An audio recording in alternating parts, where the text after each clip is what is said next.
जय माता दी। ओम गणेशाय नमः। नमस्कार दोस्तों, आप सभी का आपके अपने चैनल आसान राह में बहुत बहुत स्वागत है। दोस्तों, आज मैं आपको आदित्य हृदय स्तोत्र का श्रवण कराऊंगी और साथ ही ये भी बताऊंगी कि किन लोगों को आदित्य हृदय स्तोत्र का पाठ करना चाहिए और आदित्य हृदय स्तोत्र का पाठ करने के कुछ नियम। तो चलिए दोस्तों, वीडियो शुरू करते हैं। इससे पहले आपसे एक रिक्वेस्ट है, अगर अभी तक आपने मेरे चैनल आसान राह को सब्सक्राइब नहीं किया है तो प्लीज़ सब्सक्राइब कर लीजिए।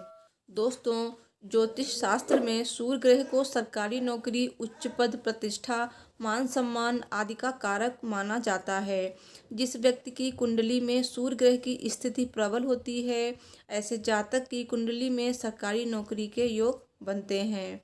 कुंडली में सूर्य ग्रह को मजबूत करने के लिए ज्योतिष विज्ञान में कई उपाय बताए गए हैं। इसमें से आदित्य हृदय स्तोत्र का पाठ सबसे कारगर उपाय है।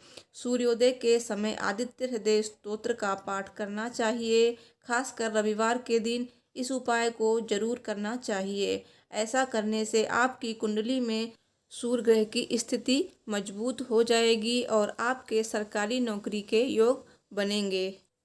आदित्य हृदय स्तोत्र मुख्य रूप से श्री वाल्मीकि रामायण के युद्धकांड का 105वां सर्ग है। भगवान राम को युद्ध में विजय प्राप्त करने के लिए अगस्त्य ऋषि द्वारा इस स्तोत्र का वर्णन किया गया था। सूर्य के समान तेज प्राप्त करने और युद्ध तथा मुकदमों में विजय प्राप्त करने के लिए इसका पाठ अमोघ है। इसके पाठ के कुछ विशेष नियम हैं, जिनका पालन न करने से इसका फल नहीं मिलता। तो आइए जानते हैं कि किनको इसका पाठ करना चाहिए। अगर राज्य पक्ष से पीड़ा हो, कोई सरकारी मुकदमा चल रहा हो, लगातार रोग परेशान कर रहे हों, खासकर से हड्डियों या आँखों के रोग, अगर पिता के साथ संबंध अच्छे नहीं हों, अगर आँखों की समस्या गंभीर रूप से परेशान कर रही हो, जीवन के किसी भी बड़े कार्य में सफलता के लिए भी इसका पाठ उत्तम होगा।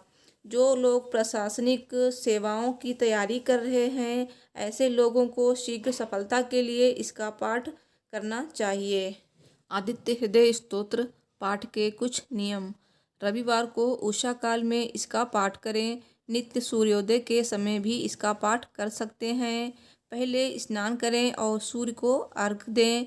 तत्पश्चात सूर्य के समक्ष ही इस स्तोत्र का पाठ करें। पाठ के पश्चात सूर्यदेव का ध्यान करें। जो लोग आदित्य हृदय स्तोत्र का पाठ करें, वो लोग रविवार को मांसाहार, मदिरा तथा तेल का प्रयोग ना करें। संभव हो तो सूर्यास्त के बाद नमक का सेवन भी ना करें। ओम श्री सूर्यदेवाय नमः। ओम आदित्याय नमः। दोस्तों, वाल्मीकि रामायण के अनुसार आदित्य हृदय स्तोत्र अगस्त्य ऋषि द्वारा भगवान श्री राम को युद्ध में रावण पर विजय प्राप्ति हेतु दिया गया था। आदित्य हृदय स्तोत्र का नित्य पाठ जीवन के अनेक कष्टों का एकमात्र निवारण है। इसके नियमित पाठ से मानसिक कष्ट, हृदय रोग, तनाव, शत्रु कष्ट और असफलताओं पर विजय प्राप्त की जा सकती है। इस स्तोत्र में सूर्यदेव की निष्ठापूर्वक उपासना करते हुए उनसे विजयी मार्ग पर ले जाने का अनुरोध है। आदित्य हृदय स्तोत्र सभी प्रकार के पापों, कष्टों और शत्रुओं से मुक्ति कराने वाला, सर्व कल्याणकारी, आयु, ऊर्जा और प्रतिष्ठा बढ़ाने वाला अति मंगलकारी विजय स्तोत्र है। आज मैं आपको आदित्य हृदय स्तोत्र का हिंदी में श्रवण कराऊंगी, जो इस प्रकार है। उधर श्री रामचंद्र जी युद्ध में थककर चिंता करते हुए रणभूमि में खड़े हुए थे। इतने में रावण भी युद्ध के लिए उनके सामने उपस्थित हो गया।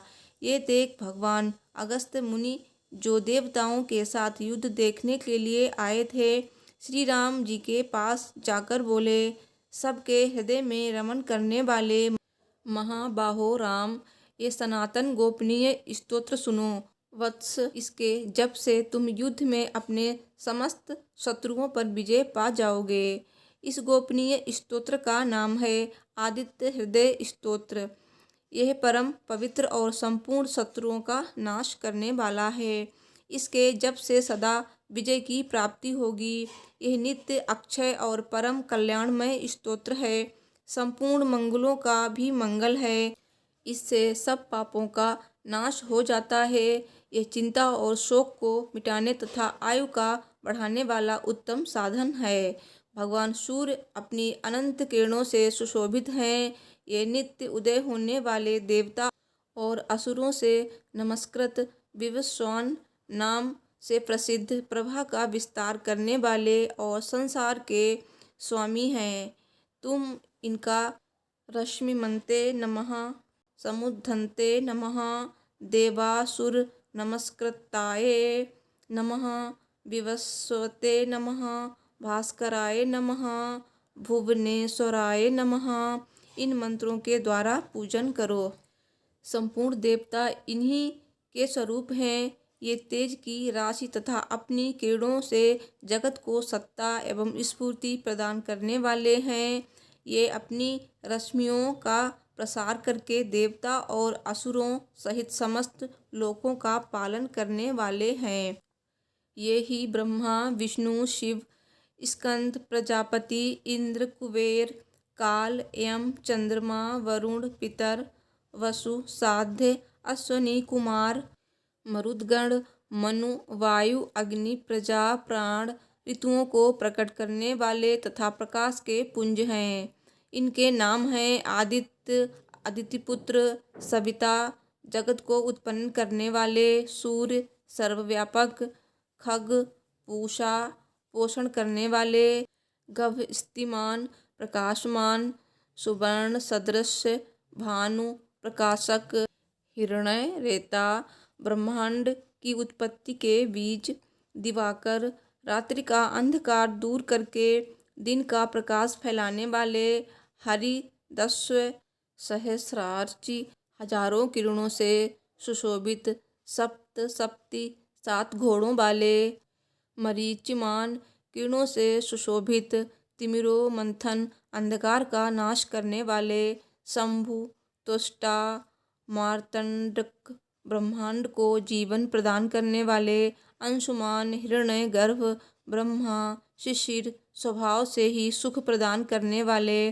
तपन, गर्मी पैदा करने वाले, अहस्कर, रवि, अग्निगर्भ, अग्नि को गर्भ में धारण करने वाले, आदित्यपुत्र, शंख, शिशिर नाशन, शीत का नाश करने वाले, व्योमनाश, आकाश के स्वामी, तमभेदी, ऋग, यजु और साम वेद के परगामी, धनवृष्टि, अपाम मित्र, जल को उत्पन्न करने वाले, विंध्य, वीथि, प्लवंगम, आकाश में तीव्र वेग से चलने वाले, आतपी, मंडली, मृत्यु, पिंगल, भूरे रंग वाले, सर्वतापन, सबको ताप देने वाले, कवि, विश्व, महातेजस्वी, रक्त, सर्वभवोद्भय, सबकी उत्पत्ति के कारण, नक्षत्र, ग्रह और तारों के स्वामी, विश्व भावन, जगत की रक्षा करने वाले, तेजस्वियों में भी अति तेजस्वी और द्वादशात्मा हैं। इन सभी नामों से प्रसिद्ध सूर्यदेव आपको नमस्कार। पूर्वगिरि, उदयाचल तथा पश्चिमी गिरि अस्ताचल के रूप में आपको नमस्कार है। ज्योतिर्गणों, ग्रहों और तारों के स्वामी तथा दिन के अधिपति आपको प्रणाम है। आप जय स्वरूप तथा विजय और कल्याण के दाता हैं। आपके रथ में हरे रंग के घोड़े जुते रहते हैं। आपको बार बार नमस्कार है। सहस्रों किरणों से सुशोभित भगवान सूर्य आपको बारंबार प्रणाम है। आप अदिति के पुत्र होने के कारण आदित्य नाम से भी प्रसिद्ध हैं। आपको नमस्कार है। उग्र वीर और सारंग सूर्यदेव को नमस्कार है। कमलों को विकसित करने वाले प्रचंड तेजधारी मार्तंड को नमस्कार है। आप ब्रह्मा, शिव और विष्णु के भी स्वामी हैं। सूर्य आपकी संज्ञा है। ये सूर्यमंडल आपका ही तेज है। आप प्रकाश से परिपूर्ण हैं। सबको स्वाहा कर देने वाली अग्नि आपका ही स्वरूप है। आप रौद्र रूप धारण करने वाले हैं। आपको नमस्कार है।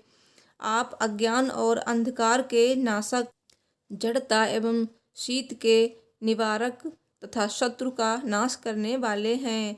आपका स्वरूप अप्रमेय है। आप कृतघ्नों का नाश करने वाले संपूर्ण ज्योतियों के स्वामी और देव स्वरूप हैं। आपको नमस्कार है। आपकी प्रभा तपाए हुए सुवर्ण के समान है। आप हरि और विश्वकर्मा हैं। तम के नाशक, प्रकाश स्वरूप और जगत के साक्षी हैं। आपको नमस्कार है।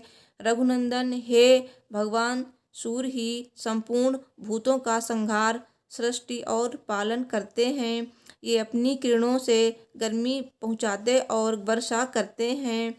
ये सब भूतों में अंतर्यामी रूप से स्थित होकर उनके सो जाने पर भी जागते रहते हैं। ये ही अग्निहोत्र तथा अग्निहोत्री पुरुषों को मिलने वाले फल हैं। देवता यज्ञ और यज्ञों के फल भी ये ही हैं। संपूर्ण लोकों में जितनी क्रियाएं होती हैं उन सब का फल देने में ये ही पूर्ण समर्थ हैं। राघव, विपत्ति में, कष्ट में, दुर्गम मार्ग में तथा और किसी भय के अवसर पर जो कोई पुरुष इन सूर्यदेव का कीर्तन करता है उसे दुख नहीं भोगना पड़ता। इसलिए तुम एकाग्रचित्त होकर इन देवादिदेव जगदीश्वर की पूजा करो। इस आदित्य हृदय का 3 बार जप करने से तुम युद्ध में विजय पाओगे। महाबाहो, तुम इसी क्षण रावण का वध कर सकोगे। यह कहकर अगस्त ऋषि जैसे आए थे वैसे ही चले गए। उनका उपदेश सुनकर महातेजस्वी श्री रामचंद्र जी का शोक दूर हो गया। उन्होंने प्रसन्न होकर शुद्ध चित्त से आदित्य हृदय को धारण किया और 3 बार आचमन करके शुद्ध हो भगवान सूर्य की ओर देखते हुए इसका 3 बार जप किया। इससे उन्हें बड़ा हर्ष हुआ। फिर परम पराक्रमी रघुनाथ जी ने धनुष उठाकर रावण की ओर देखा और उत्साहपूर्वक विजय पाने के लिए वे आगे बढ़े। उन्होंने पूरा प्रयत्न करके रावण के वध का निश्चय किया। उस समय देवताओं के मध्य में खड़े हुए भगवान सूर्य ने प्रसन्न होकर श्री रामचंद्र जी की ओर देखा और निशाच राज रावण के विनाश का समय निकट जानकर हर्ष पूर्वक कहा, रघुनंदन अब जल्दी करो। इस प्रकार भगवान सूर्य की प्रशंसा में कहा गया और वाल्मीकि रामायण के युद्ध कांड में वर्णित यह आदित्य हृदयम मंत्र संपन्न होता है। ओम श्री सूर्यदेवाय नमः। ओम आदित्याय नमः। ओम श्री रामाय नमः। तो इस प्रकार आदित्य हृदय स्तोत्र आपने हिंदी में सुना। तो दोस्तों वीडियो कैसी लगी? अच्छी लगी हो तो प्लीज़ लाइक कीजिए, शेयर कीजिए और मेरे चैनल को सब्सक्राइब जरूर कीजिए। Thanks for watching. Her her Mahadev.